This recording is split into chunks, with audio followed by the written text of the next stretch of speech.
Dr. Usman, whether we are at the path of fiscal consolidation with genuine reforms, removing subsidies, privatization of all particularly loss-making state-owned enterprises, to have much needed practical FBR transformation and digitization, the tax equity particularly policy and administrative reforms plug in the loopholes and institutional restructuring. It's not limited to FBR only, but to all related the fiscal and the economic entities which are very much needed regarding smooth our path towards the economic prosperity. There is a trade-off for the government between political capital and damage or change, upheaval, reform, however you see it. The more that the government tries to reform things, the more there will be vested interests that are upset. So it has to balance that political capital and retain those networks and the goodwill. But at the same time, we all know that the system cannot go the way it has been going. This trade-off means that the government is trying to appease the IMF, take meaningful reform, but at the same time not do so much upheaval because there's a big cost to that for them. So there are state-owned enterprises that are on the chopping block for divestment, for privatization.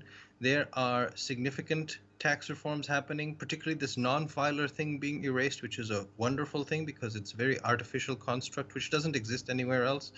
There are important ideas being mulled and implemented for restructuring various debt profiles. I'm not talking about the national one, I'm talking about at a subnational level.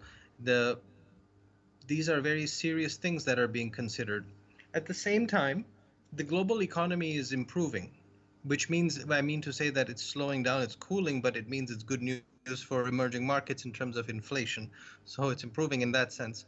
And if inflation is coming down, you see more fiscal space, more room, less pressure on the monetary authority, less stress for everybody, for the consumer, which means that there is actually less motivation to continue the same reforms as promised, because there is not the same pressure because of inflation worldwide, because the US is cooling down, China is cooling down, emerging markets are getting breathing room, oil prices are coming down.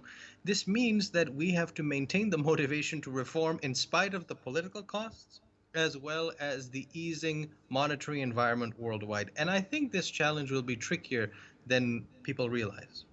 Your point well taken, Dr. Usman.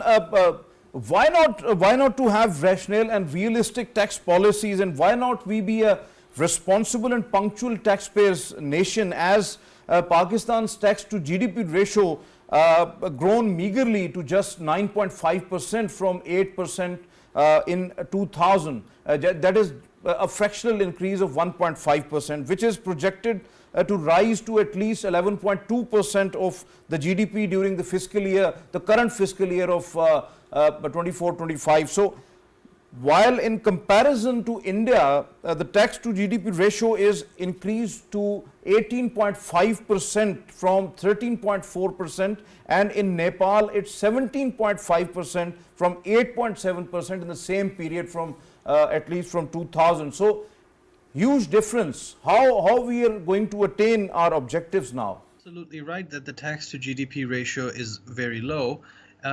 This has two parts. One is better taxation architecture, and the second is to have less expenditure, because you tax to spend, and our expenditures are really something much more important than taxation, to be honest. On the taxation side, as you ask, there are some principles of taxation which are very important to keep in mind, which we don't have to an adequate degree. The first is simplicity. We need a simple tax system. It's not simple enough. It's very complex to deal with. And if we're bringing in these non-filers by force, we better have a simple system to deal with. Equity, certainty, and that's a very scary one, because there isn't much certainty in terms of what new measures are going to be implemented on an ad hoc basis to tyrannize some people, but not all sectors of the economy, which goes to the fairness part. There's not enough fairness in the system. There are sectors which are exempt, which have to be brought in, given their size of the GDP, their labor employment status versus their tax effort. It has to be efficient. So we expect the FBR to deal with 250 million people. I don't think that is fair. I think that there's local government and provincial structures that should be doing much more, whether through property tax or the goods and services bifurcation we have. We need to have diversity in this also, which is the same point as having the sectors that are not in it. And we need transparency in terms of how taxes are being used and for what reason. When you have these principles put into place, you will see far more tax morale, far more tax effort, and you will see that the taxation that is done, even if it's not at the optimal level, is already doing a good job as long as these principles are in place. Obviously, your point well taken and well described, really. Dr. Usman, another toughest condition is regarding the special economic zones and the export processing zones within the IMF framework. So, on the contrary, unemployment rate actually shoot up to 10.3%, poverty grew up to 40%, while we need industrial base, value-added products for exports, must have export diversification and foreign direct investment inflows inevitable to build overall foreign exchange reserves and the fiscal space. So how it would be possible under such a tough condition, which Prime Minister rightly said that there are lots of tough conditions in that, but we have to bear it because we have to build our economy. It's a fair point that our unemployment is rising and that an industrial base needs to be restored. But special economic zones are by their very nature discriminatory because they're special zones. So you bring special incentives or something of that sort to that zone, which means that all of the industry and business outside of the zone is getting less favorable treatment. That's why it is better not to have, according to the IMF's logic, which makes sense also, that rather than having specialized zones with preferential and distortionary arrangements, you should have a mainstream system where it's a level playing field and the industry that exists outside is not given a disfavorable chance. The point is that special economic zones emerged from a specific context. It was in the transition from China's Maoist structure to its Deng Xiaoping structure that it first experimented on the coast with special zones to transition to a new model. We don't have a new model to transition to. We just got to fix what we have as a model, which means that you should not be disfavoring your existing industrialists, businessmen, by excluding them and having something special on the side.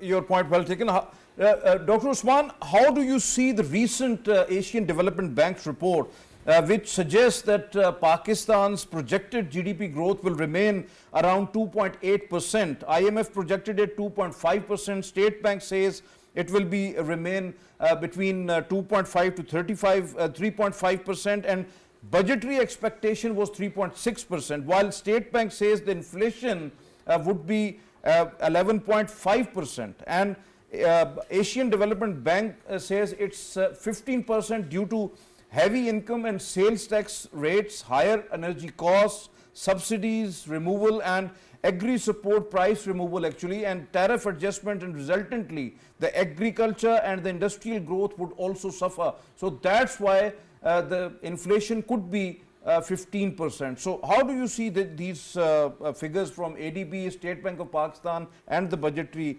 estimates? Absolutely, you're right. The ADB has given a different analysis from the IMF. The ADB works independently from the IMF, and we are one of the founding members of the ADB in 1966.